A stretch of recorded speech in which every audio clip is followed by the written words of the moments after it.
What's going on? Well, we got our big time build here. 67-inch Skywing plug and play. So all you have to do is glue on the stab and glue in the rudder, and you're done. So what I did, I chucked the wings on. Chucked. That's funny.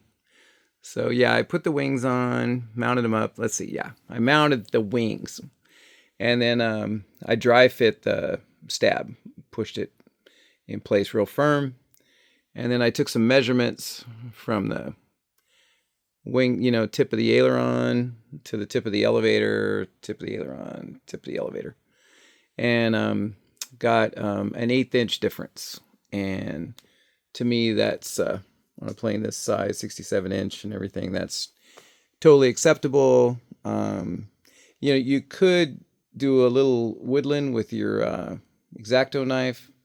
Wouldn't take much, on this little cross piece that fits in, because it's only like 2 inches long. So even just a frog hair off one side would create a lot of difference by the time it hit the outsides, and you could get rid of that 1/8. But I wouldn't do that, being anal retentive OCD. I would have to, if I really want to get serious about it, I have to set up like a different bench, different tabletop where I would have room for lasers, and then I would run one laser down the length of the plane, right down dead center, and then I do a perpendicular laser line from there.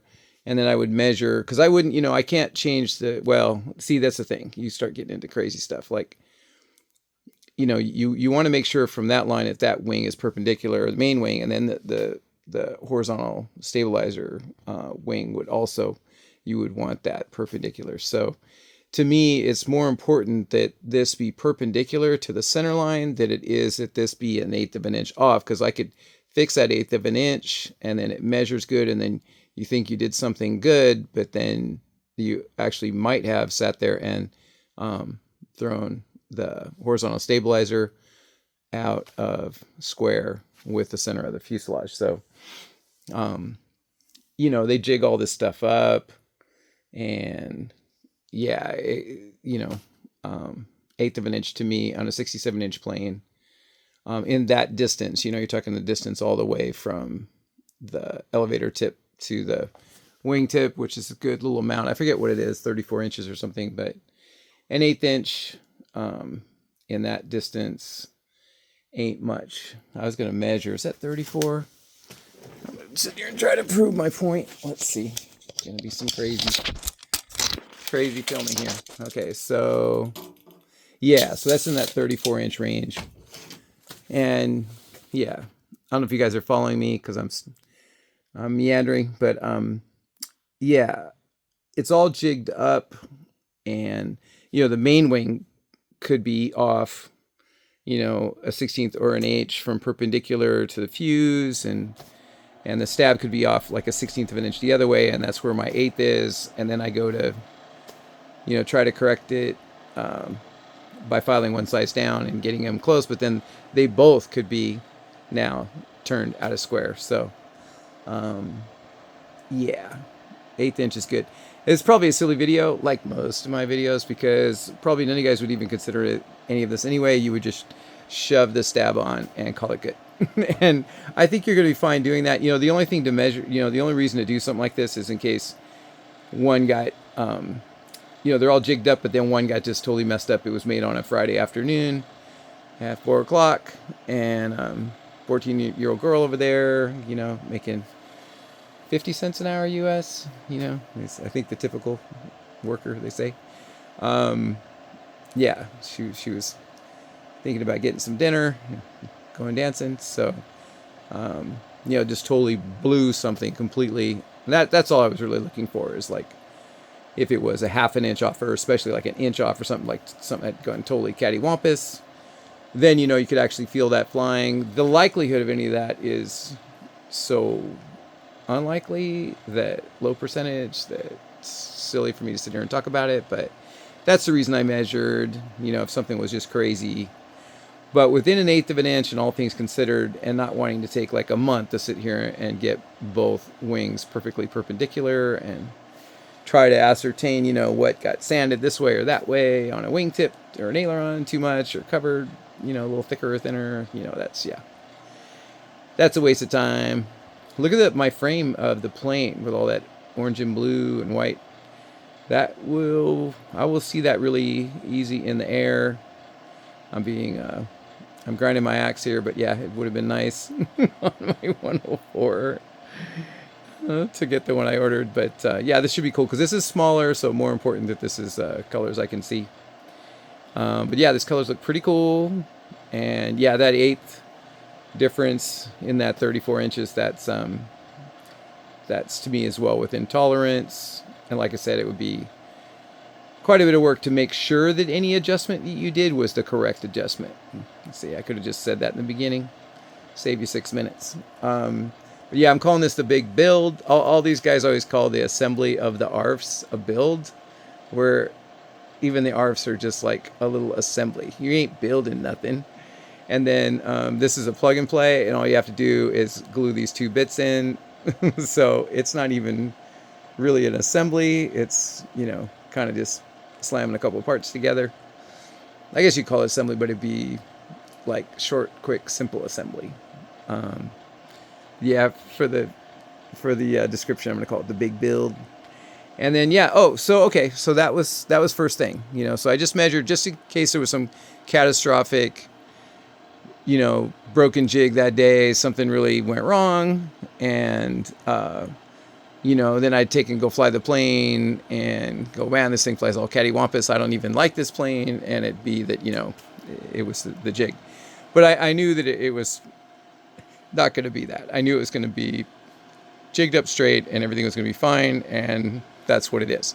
So from there, the instructions on these things, and I've done 2 before this. I got the Skywing 61-inch Edge 540, and I got the Extreme Flight 67-inch Extra 260. And they say, once you just shove it in place tight and then wick some thin CA in there. And, these CAs work pretty good. I use the Zap Thin, and it does wick really well. And I guess there's a lot of surface area there and stuff, so that, it's probably going to work really well. But I never liked that idea. And so all of them I Z-epoxied in, which is so quick and easy, and I just feel way better about it. And I used 5 minute because I knew I wanted to just keep working. I'm all linear. I wanted to keep working on this plane. So I didn't want to bump it around. I didn't want to wait, basically a couple of hours for it to get stiff. And before I could put the rudder on. So I used 5 minute Z-epoxy. This is some 30. And then because that's a quick and easy deal, and I just used an epoxy brush, like a flex brush for plumbing. And then I just wiped it on all the wood surfaces in the fuse and then on the stab. And that's just like, it's very fast because that 5 minutes is going to go off really quick. The Zap 5 minute goes off really quick on you. And so, that's, very quick to put that on. Took no time at all. Slid it in tight. And that was done. And it was dry, like, probably 2 minutes, barely 2 minutes later. It was all stuck hard as a rock. And, using epoxy, I just know that ain't going nowhere. It's not a matter of something wicks right or whatever. It's coated. All the surfaces are coated. So that ain't going nowhere. And then the hinges, I would never use 5 minutes. Back in the day, all the ARFs you had to hinge yourself. So all of us older guys, we've done a lot of hinges, and it is no fun to have to rush on your hinges and start having the glue set up. So even though this is just 3 little hinges on the rudder, bip, I still use the 30 minute. And this is another thing that they say in their instructions, to use wick some thin CA. But man, I never liked that. And on hinges, the wick and the CA thing, seems like that's pretty easy. Unless you're using CA hinges, that it wicks through for little park flyers. I just don't like the fact on plastic hinges, and I know everybody does it, so it must work really good. I haven't seen one complaint, haven't seen a complaint. So, But for me, no way. That would be a no on that.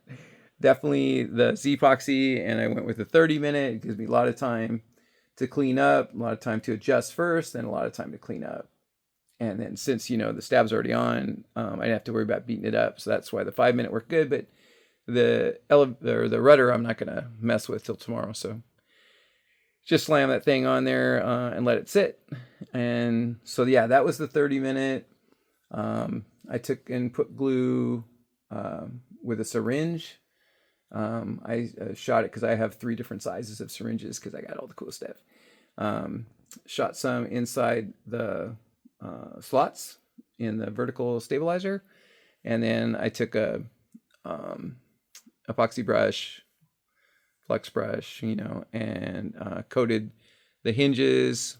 And on the hinges, I only coated like 2/3 of the way over the hinge. I didn't get close to the knuckle and to the hinge pin. And then, if you're serious about it, you put some grease. I like to use super lube, but you can also use Vaseline, anything to coat the pin carefully, so you don't get any of that coating on the hinge, so that the glue doesn't stick.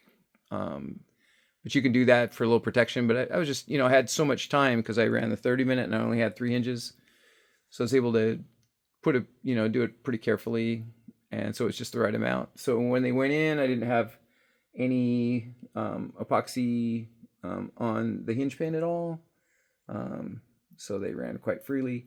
I put so much in the slots that I did have a drop fall out of all 3 hinges in the bottom, and basically out of the slot, not really off the hinge, and wipe those up, paper towel and some alcohol in a couple seconds. And it's been a while since I did this, and the epoxy, it's getting warm. It's still not even hot yet, and that was like 10 minutes ago. So, oh no, this video is 12 minutes. So yeah, that was 20 minutes ago. So yeah, you have a lot of time with that. And yeah, this thing's nice and free, no sticky. Let's see all my gaps. Did I maintain all my gaps? Yes, I did. So my gaps are looking good. And that's that. So just for the guy, this video is just for the guy who's, not somebody who's built a lot of these, but hasn't built a lot of stuff. Again, I shouldn't call it a build. Hasn't assembled a lot of things, hasn't glued a lot of things, and he's a little insecure. I don't know if there's any instructions anywhere. I know other guys talk. Oh yeah, there's the written instructions on the website that just say shove these in, make sure they have their clearances, and then wick some thin CA in. And for the guy who's looking at that going, well, I'd like to see a little more about how to do that, that's kind of what this video's for. And yeah, anybody that's wondering about alignment, all those kind of things. And I think, from Joe Hunt RC point of view, yeah, if you measure this stuff off and it's an 1/8 inch, you're good to go. That's well within tolerance on 34 inches. And again, if you want to make that zero out, got to make sure you're moving everything the right way. It may be that the stab is perfect and you need to move the main wing. So, know what it is of which you are doing. Yeah, I think that's it on the assembly on this thing and all that stuff. So I'll close out with that. You guys have heard me say that for years, but my favorite saying in the hobby was from a prop wash video, I think it was, from like 1996. And Kike Samazzini, he's hovering a big, bad plane at the time. It was like 80 inches on like a 3W60 single. And he's hovering down the runway. And I don't think he torque rolled. He just kind of hovered down the runway. And afterwards, everybody was just like shitting bricks because it was such a big deal at the time. And of course, that plane and that motor, nowadays, like all the hot dog pilots, they'd be like, ooh, wow. This is really challenging, because the didn't have the throws and deflection and CGs and lightweight and power to weight and all the stuff we have now. So he was doing it anyway, and see, I can make a long story out of everything. And then then they interviewed him after. You guys have heard me say this a few times, but I love it. It's my favorite thing in the hobby. And And they said, Kike Samenzini, you know, how is it that you're able to bring the plane down 1 foot high on the runway and hover it like that? And I was waiting, like, what's he going to say? What's his words of wisdom and everything? And Kike says, first of all, you must know what it is you are doing. I love it. It's such the truth about all this stuff. You know, like, I mean, you get away with all kinds of stuff, especially nowadays with everything's, you know, pretty much done for you. But, you know, on a lot of these things, it is nice to know what you're doing. So if you measure this, I think that almost everyone will not measure. They will just shove it in and go fly it. And I think you're going to be great doing that. That's the way. But if you're, you know, been around and built some planes and all that stuff, then you might be inclined to check. And if you check, I think you're going to be fine. But, you know, for the guys that know how these planes are built and know how to check, yeah, it's all jigged up. And yeah, if you're within 1/8 of an inch like I am here, you're really golden. And then you better, if you're going to adjust that, you better know what you're adjusting. Because, first of all, you must know what it is you are doing. Kike. And, shoot, 16 minutes just to tell you guys that I used 5-minute epoxy on the stab, the horizontal stab, and 30-minute epoxy on the vertical stab. And that I measured for squareness, and I got 1/8 of an inch out, and to me that's totally well within acceptable range. Okay, out.